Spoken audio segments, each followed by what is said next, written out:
action. Yeah. This is the Tarmac SL4 S-Works gravel bike.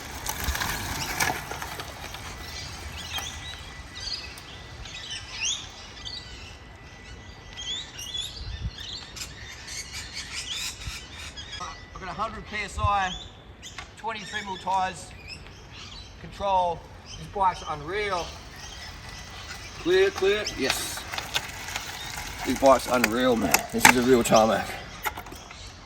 This is the SL4 Tarmac, come out in 2011. This is a 2012 colorway. Picked up yesterday from Shane. Cheers, Shane. Does have a little bit of fork damage in there. We're gonna get it attended to. But otherwise, really good. The SL4 did have a big recall, so if you ever buy an SL4, make sure the fork has been recalled. They put extra carbon sleeves in there because when they made it in China, from top key industry, they didn't make them thick enough, so they had to put an extra bit of carbon in there so it didn't fail on you. But it's still a bit prone to the ring of death, so make sure you got issues sorted with that. Put a plastic cap in there, etc. Plastic split ring, incredible bike. Natasha, you've been riding this today a bit. What do you think? First impressions? It's got that real hollow, snappy feel. Yeah. It rolls fantastically. Well. Better than the SL7? Definitely. It's not comparable. Not comparable. Tell us a bit more. Like the SL7 feels dead. Yeah, the SL7 is smooth, but it feels heavy and sluggish. Yeah. You know, this is the sort of bike where my condition's I'm not that fit at the moment. I haven't been doing much training because I'm trying to get up to 90 kg. But this is the bike. If let's say 10 quick step come flying along, let's shoot it under, I'm like, get in the back and let's rock and roll. Like, this bike makes you feel fitter than you really are. The SL7, from riding that, I had to do a fast bunch ride. I'm like, hey, let me go and change bikes. Let me go crack out the SL4. You know, like a lot of people who buy these new bikes haven't ridden these bikes. You know, they haven't had the privilege to ride these bikes. The Amondas are good as well, but this Tarmac was I would say the SL2, 3, 4, 5, 6, but this SL4 as well.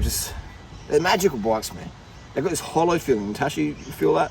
Yeah. The hollow. Especially when you put I'm going to put a SRAM grip set in this and it's going to be fantastic. It's going to be fantastic. But these are killer and they're so cheap. $1,000 Australian. $1,000 Australian. Another guy, Nick, was in my video a while back. Looks like, what's his name from GCN? Ollie. He's a doppelganger. He bought one of these yesterday as well, an SL4, mint condition, 500 k's old, for $1,750 Australia. Full SRAM red plus a bonus SRAM red cassette with Fulcrum Racing Zeros. $1,750 Australian. Was advertised for $3,800, which is a dreaming price, but what are you going to get today for $3,800?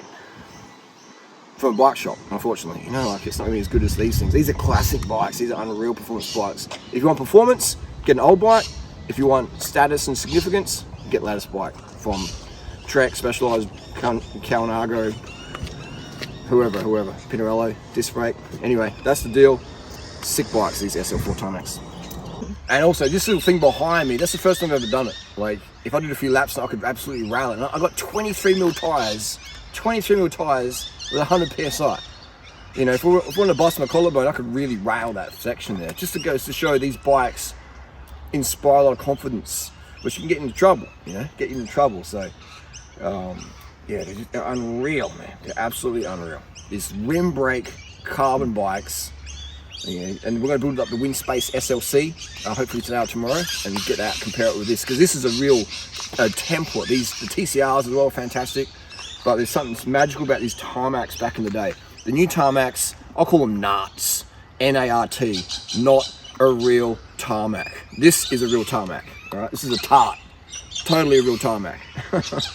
But the NARTs, they're junk, man, absolute junk. These are, specialized. Bring out, re-release these, man. Put a BSA in there, fix your stupid, headset design, and they're good to go. But, bring out these specialized, please. Bring them out, man. Bring out for the people who want performance. Bring out a bike like this. I know the profit margin is quite low, but all the barristers and stuff like the disc brake nonsense. The Atheos in Australia, the new Atheos, are $22,000 Australian for the Founders Edition. Still made in China. Frames made in China. This was made in China. Nothing wrong with that. But the profit margins, man, it's like, come on, man, we're taking the piss, man. Is cycling exclusive still? Or it's going to stay exclusive or inclusive? It's a joke. These bikes, though, are incredible, man. Can't say it enough. Absolutely awesome bikes.